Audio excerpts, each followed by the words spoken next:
الحمد لله رب العالمين والعاقبة للمتقين والصلاة والسلام على سيد الأنبياء والمرسلين أما بعد. زما محترمو، نن به د کرس په باره کې یو څو اهم شرعي او اخلاقی مسائل بیانو چې دا د زندګۍ روزمره زندګۍ مسائل دي او د دې خیال کول پکار دی. په قرآن پاک کې په واضحه طور سره دا راغلی دي چې کله تاسو د لین دین معامله کوئ نو دا اولی کوي او دې کې گواهان دا مقرر کوي چې را روان وخت کې د دینه جګړه یا داسې قسمه غلط فهمی دا جوړه نشي. نو د دې وجې نه تاسو چې کله لین دین کوئ نو دا اولی کوي او الله تعالی د سود نه منع فرمایلی ده چې سود په دې کې ونشي.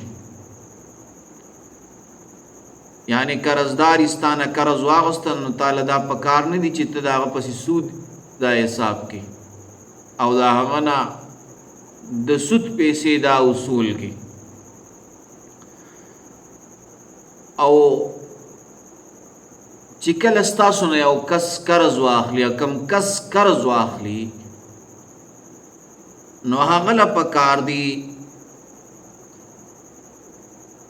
چې هغه قرض په خپل وخت باندې را واپس کړي.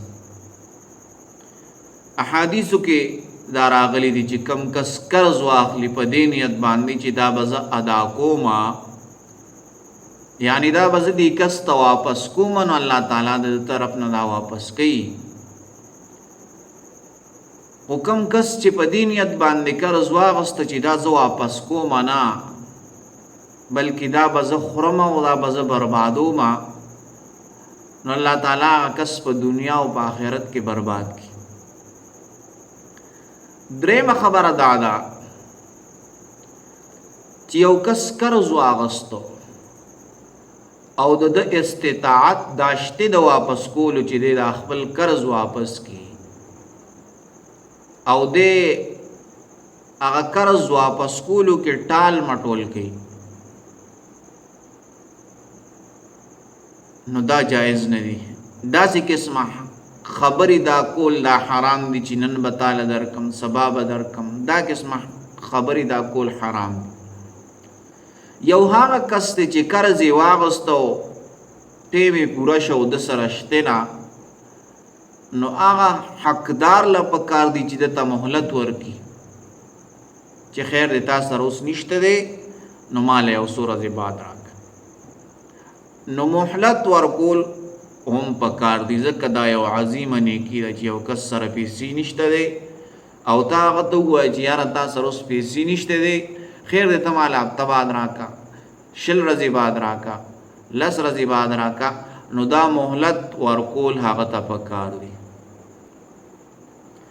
نو دا د قرض یو څو مسائل دي.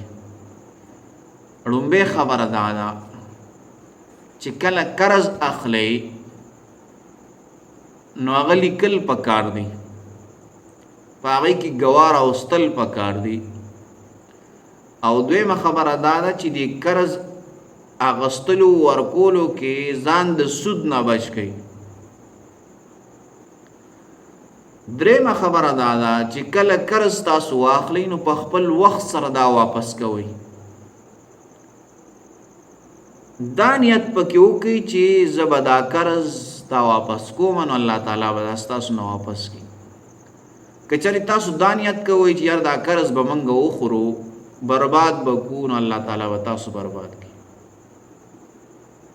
دریم څلورم مسأله دا ده چې یو کس قرض واغسته او هغه اوس د واپس کولو ورسره پیسې نشته چې دی واپس کړي، نو ته ورله مهلت ورکړه، خیر دی یار که تا سره نه وي نو یو څو ورځې بعد راکړه.